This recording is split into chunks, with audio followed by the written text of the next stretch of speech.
Okay, welcome to our fun night. We are on Essentialism week 2, and we're talking about explore. So the theme is to create space to figure out what really matters.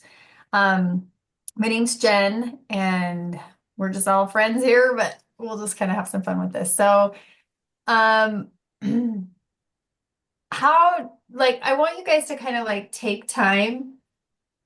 My brain, I feel, does a good job, but also I need to also intentionally slow down certain things. Certain things I think I can sometimes be fast at and I don't catch little things or whatever. But like I think the meaningful moments, when we write our projected wins or like things that matter or gratitudes, when you reflect on your day, a lot of times it's literally when you've slowed down. I don't know the percentage of times, but a lot of times for me, it's always with connection with like something I didn't expect or like just the 2 minutes that I did something and really looked in my kid's eyes or whatever it was. So I want you guys to just let's breathe just for like a couple seconds. I also heard that it like calms your nervous system to breathe deeply. Now, I think we all probably know that, but like at the same time to like regulate and just kind of create that. So we'll just breathe for a second.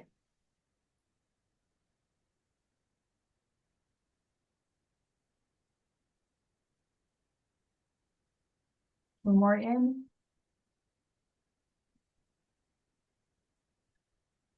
one more out. You can keep breathing if you want to. So the here's a quote that I liked or thought that I liked. The best asset we have for making contributions to the world is ourselves. If we underinvest in ourselves, our minds, our bodies, and spirits, we damage the very tool we need to make our highest contribution. So that was in this chapter 7, and that is like so good. Like I loved that quote because I think we sometimes underestimate and like the productivity. I'll tell you, I started this chapter, it was 12 or 1 a.m. because I was on the plane to go to Baltimore and then we got a red eye flight. Or I don't remember if it was way over. It was way over. And it started talking about it. So I was kind of like in that mode where I was like listening, but like kind of drifting. And then as soon as like my head like perked up when it was starting to talk about sleep, and I was like, Jason, put this in your earbud. And like background, I think that described my husband like 100% because the way football is designed, people think you can just not, but he also doesn't I don't think he believes that he could be more productive if he got better sleep. And there are times when, like on the weekend, he has to cut the film in order to get it done by 6 a.m. for the next day. So there's a day that he pulls an all-nighter every single weekend. But he really has struggled with this for a long time. And so I was like, best answer right here. Like the way he like had the studies, like all of the things, and like how he was like really focused on the productivity that we think if we like pull an all-nighter we'll be more productive, but really our brain stopped working. And I was like, true that. He like literally has hit a stop sign because he was driving home and tired. He's more temperamental. Like it's just anyway, so many things. But as far as like when you guys listen to this chapter, what were some of the things that you were like hanging on to or resisting? Like any of that?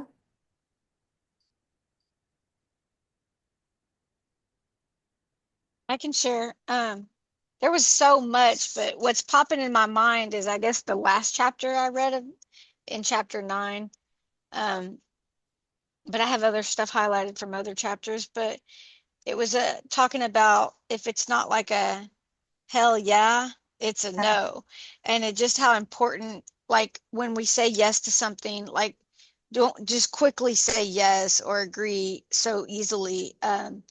And it reminded me of like in Jim Depner's book, having a full body yes, where your head, heart, and gut are all in alignment before you like agree to something. And he puts it in a little bit of a different way, but basically, like if it's not a clear yes, then it should be a no.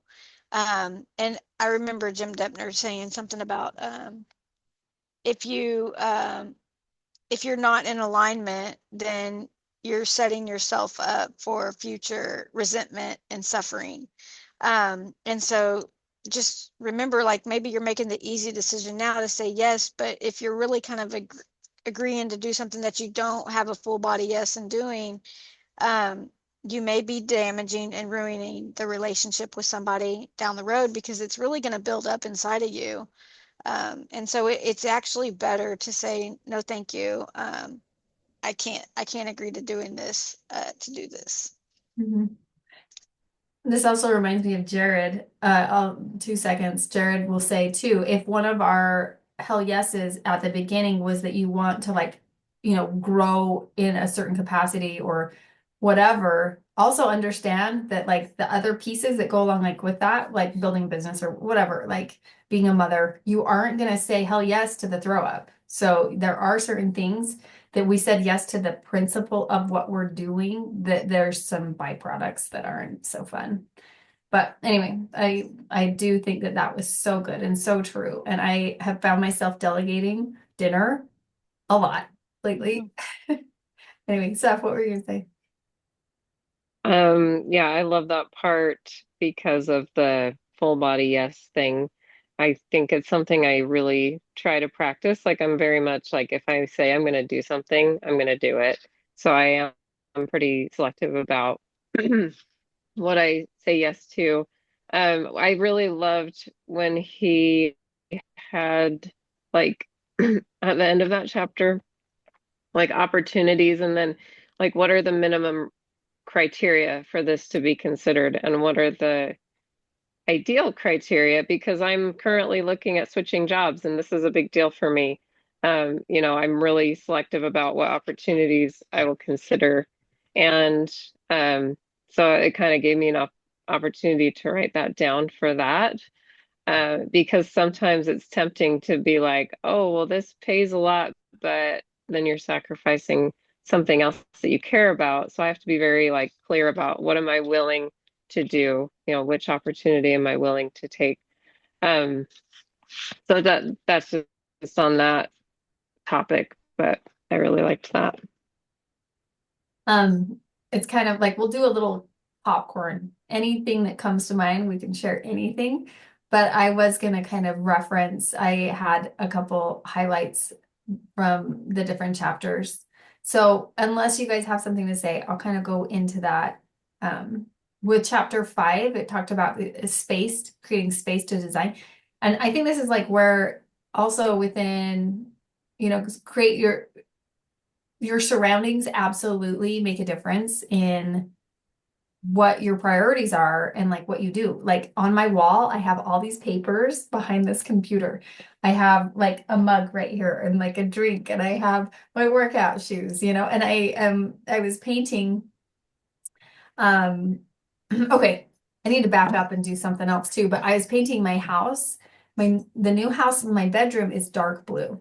Like everybody probably thinks I'm weird, but it's color drenching. So I did the entire room, ceiling, everything, dark blue, window, everything.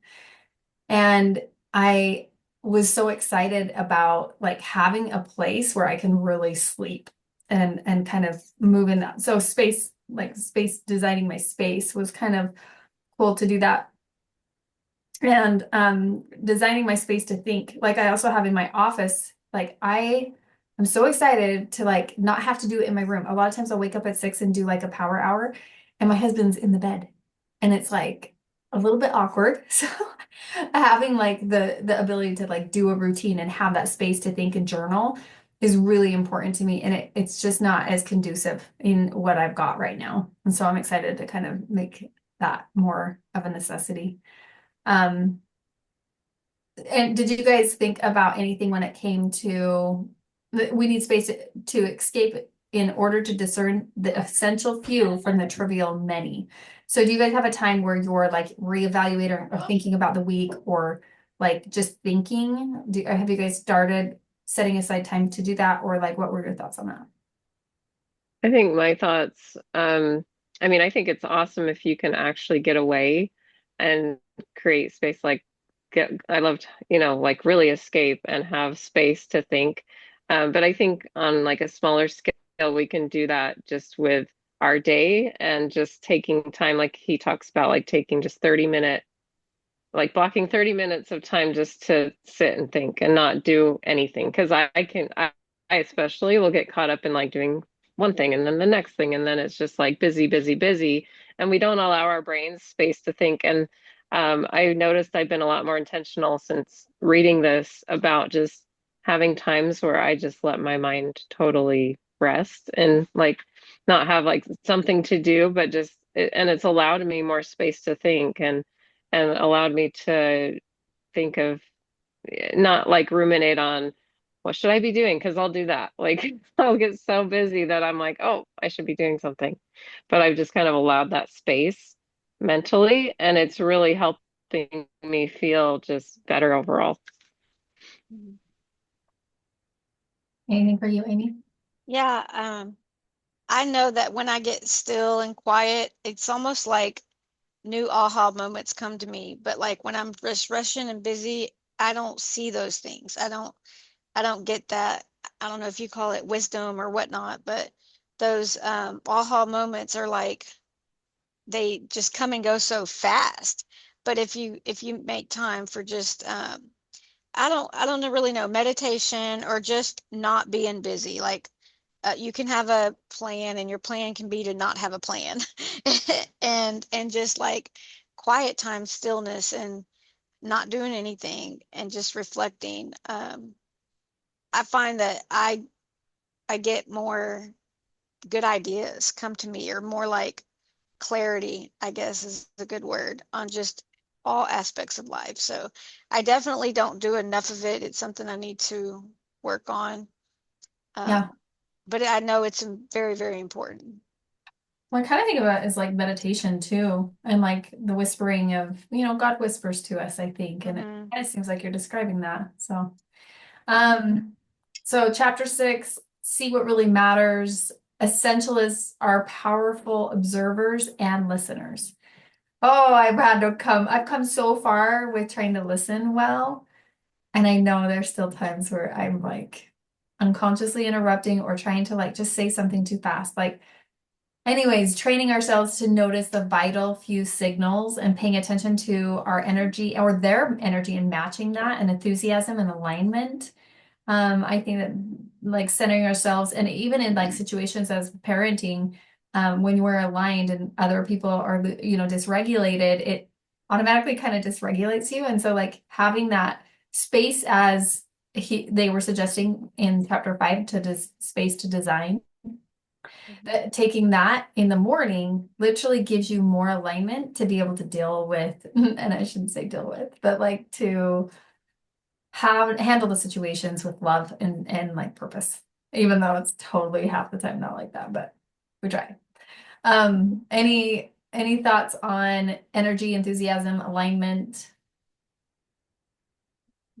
You I don't have. just liked I liked the question that's in this, well, the study guide that the chat GPT came up with. But it says, what signals or clues help you know something is truly important?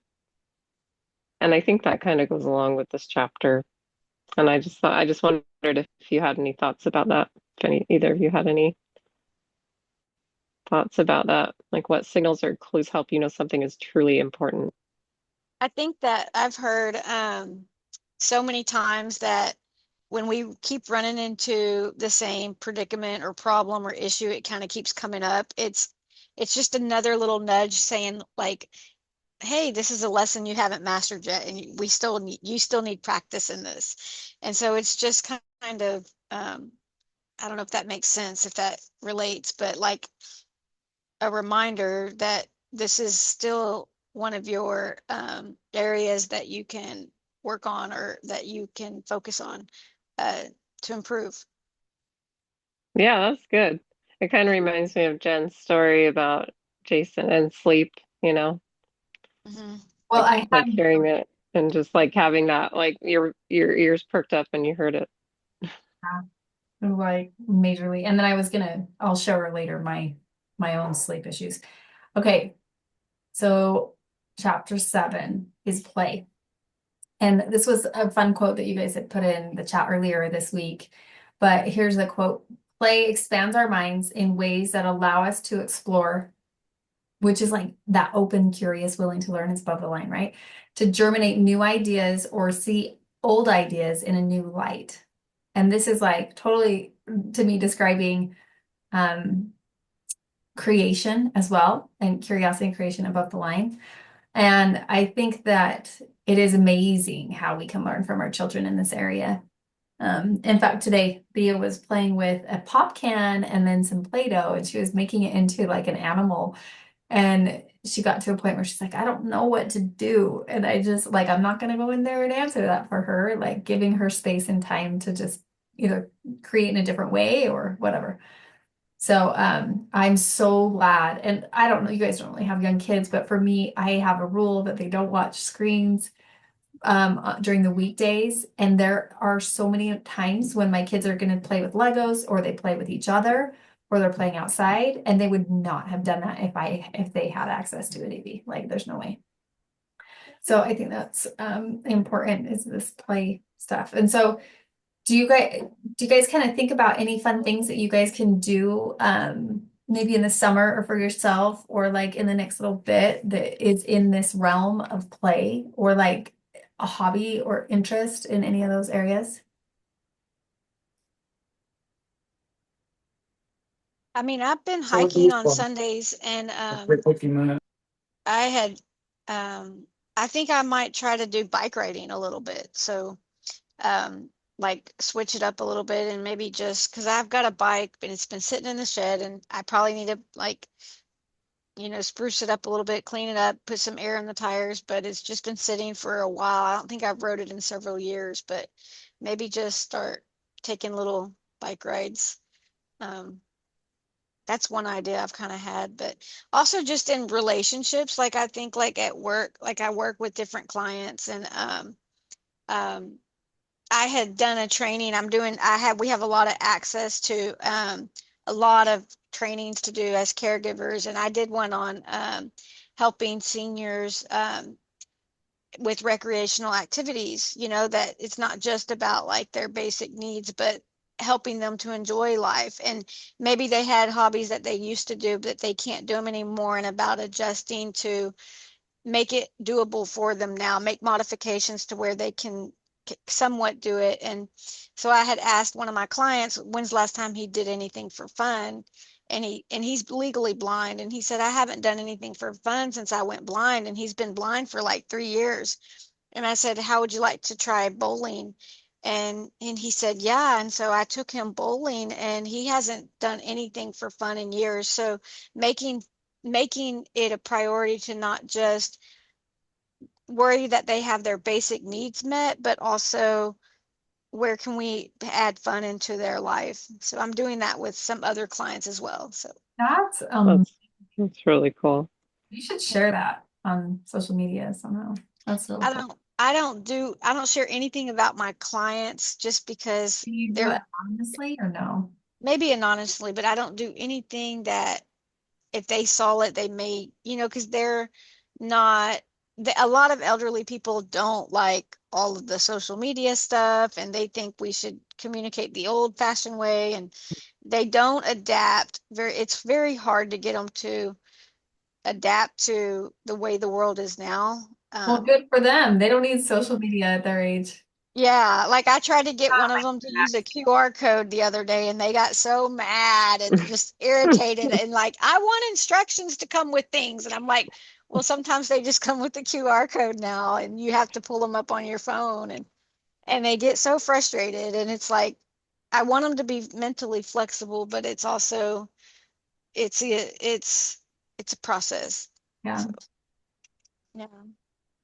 Yeah, I But definitely want to incorporate more play. mhm. But one thing I do like in a corporate environment is I really help create a fun culture. So I've been pretty like proactive about like doing fun things with our team. So we do things virtually, we do things in person. And, because when you work with a bunch of corporate people, they just are so focused on their work. So it's fun in my role that I can kind of do that and create these opportunities. And they always really appreciate that because, like I said, they're so busy doing their stuff and it really does make a difference. Like, it's like you talked about, like it gets you into that creation space when you have time for fun and not, if it's all work, then it's just like not gonna be the same, like productivity. I think of my mom too. I think my mom is so funny. She'll do like pranks on people and like just do funny stuff. And she's so good to laugh at, if I scare her or something. It's just so fun. And we've done some crazy, funny, hilarious things. And so I think that laughter is just so important. So those are really fun. That was fun to talk about play. Hopefully, maybe we could show something in this next week until we meet again. Maybe that could be one of our challenges is to take a nap and then to also do something specific to play that you truly like felt alive at. So maybe we have to do it more than one time too. Who knows? I like, So on chapter 8, sleep will enhance your ability to explore, make connections, and do less but better. Rest is not weakness, it's your edge. Tired brains say yes to non-essentials. I um I have I was looking at my journal. I was looking over for the course of time. I totally had sleep be one of my goals in multiple years. And I do try to work on that. It doesn't always come natural. And I think there's different seasons in our lives where sometimes it's even a little bit harder, like with being a new mom or some of those things. And right now for me, it's harder for me to sleep because I keep waking up at like 5 a.m. And I do try to go to bed on time. Anyway, it's really a goal and I really care about it. And so going to this retreat and listening to that, I was like kind of like stoked to try and get sleep when I was away on the training or out Baltimore. And we ended up doing that red-eye flight, which wasn't that smart, but it saved me like from having to get a hotel that night before. Plus it was my son's birthday, so it like just all worked out good. But I slept like in all the pockets I could that day, and then also like took a two naps. And it was great. And I like loved it. And I felt like I could keep sleeping. I love sleep. Like this is so awesome. And so it is kind of fun to kind of take time to do those things. In fact, today I went out with my little girl and we laid on the grass and just kind of laid there and talked for a minute and had a pillow and blanket. So I saw Stephanie, but I didn't read it. You had something with your sleep mask on, and I was like, I'm gonna go do something with sleep for a hot second. So tell me maybe how are you guys doing with your sleep and like what is your maybe goal with that? So mine, I've always valued my sleep. I do not do well when I don't sleep, so that is not an issue for me. I mean, doesn't mean I always sleep great, but I do go to bed early. I go to bed by 10:30, and then I wake up at 6. And it's only if like my body wakes me up like at 4, which doesn't happen very often. I usually can go back to sleep, but I also really like power naps. Like today I did, I rested for 20 minutes and then I felt like way better. So like doing that in the afternoon when I can really helps. I've You just I've been setting an alarm on my phone like to tell me to go to sleep at like 8:55, and I try to be asleep by 9:30, so I have my alarm at like 8:55 so that it'll be like a warning. But I used to always be really good about prioritizing sleep, and now I I kind of started an online dating thing, and I've been talking to the same guy for like since the end of December. So going on 4 months now. So it's kind of new, and we will spend hours on the phone talking. And so I have to, but it's like exciting, but I have to like remind myself because that went on for a couple months that I was staying up way too late talking on the phone, not even realizing how late it was. Um, and And so now I've kind of slowed it back and like, okay, I have to get off the phone at 8:55, if I'm still talking, but just trying to I've told him I need to prioritize my sleep. I need to get 8 hours of rest. And so he's okay with that and he's supportive, but it's definitely weird to a lot of people because I guess living like these healthy habits is so far-fetched for so many people that they don't even like. I asked him, what time do you go to bed? And he was like, I don't know, whenever I fall asleep on the couch. And I think that's just like the norm. I mean, for a lot of people. Um, and I think they kind of think we're weird, but I think they're weird.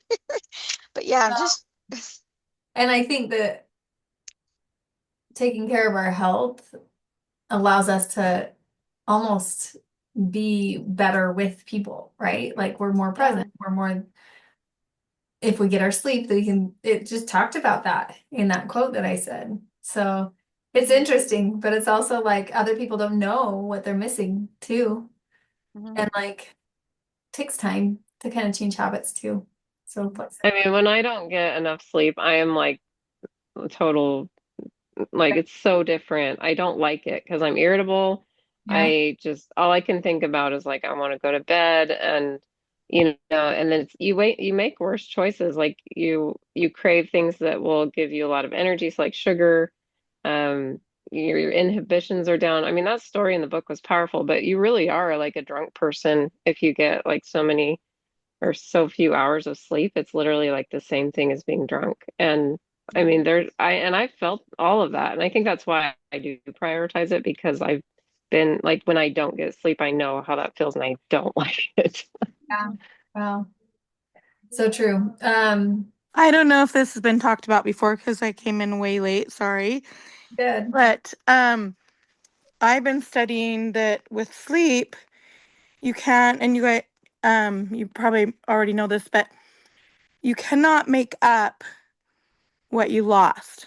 So the best thing you can do is the same time every morning wake up. So if you go, so even if you stay up till 1, 2 in the morning or whatever, for whatever reason, it just happens to be that way. You still get up at the same time because your body will register it for whatever reason. I don't remember the science all behind it, but you cannot sleep in longer. It actually makes you more tired. So get up at the same time every single day, no matter what, no matter how late you are. And if you need to take a nap later, take a nap for the rejuvenation. So go to bed early. Good. Right. If you can. Well, and like find out what's essential and do it. And Yeah. Yeah, We have find out four what minutes, just hours so you work. know. 4 like I think a lot of people fall into the trap of the phone.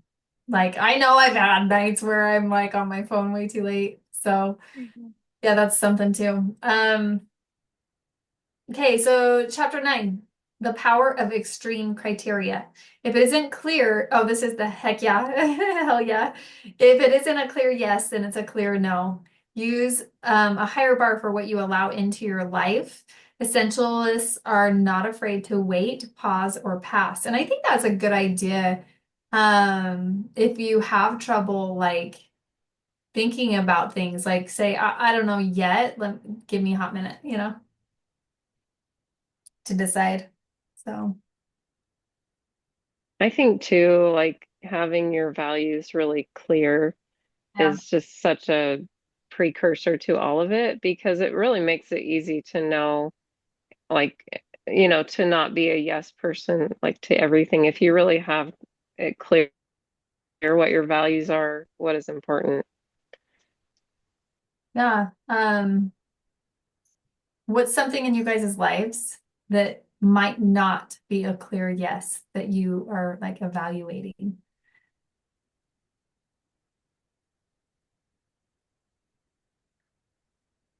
One thing, well, I know what I've not said yes to lately.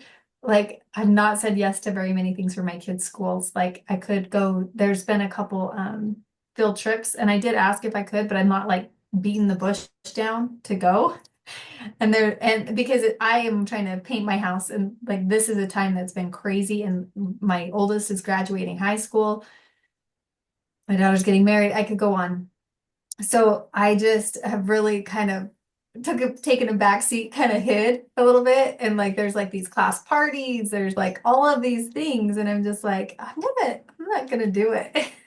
It's best if I don't do it. This doesn't like support me right now in this moment. And I can do more for my kids like in the fall when school starts up for them again. So I'm trying to think of what hasn't been a clear yes for me. What comes to your guys' mind? Did anything come to your mind that you're like, We have 2 minutes and then and just okay, that's good. I'll FYI. just say it was really an eye opener to kind of think of things as actually finding that you need to pass up even some good opportunities because it may not be a great opportunity. Because if you take just all the ones that are good or okay, then you're not going to be available to say yes to the great ones. So yeah, that was a big eye opener to just remember to, like in work, like different jobs will come up and sometimes I need to fill the job, but it may not be in the location I want. And so I pass on it and wait for something that is more great versus just something that's okay. That was a good example. Anybody else? Remember our goal. Share something that you play with and take a nap this next week. Here's one more quote to end. We are not just reacting, we are designing. You have permission to pause, permission to protect space, permission to choose less but better.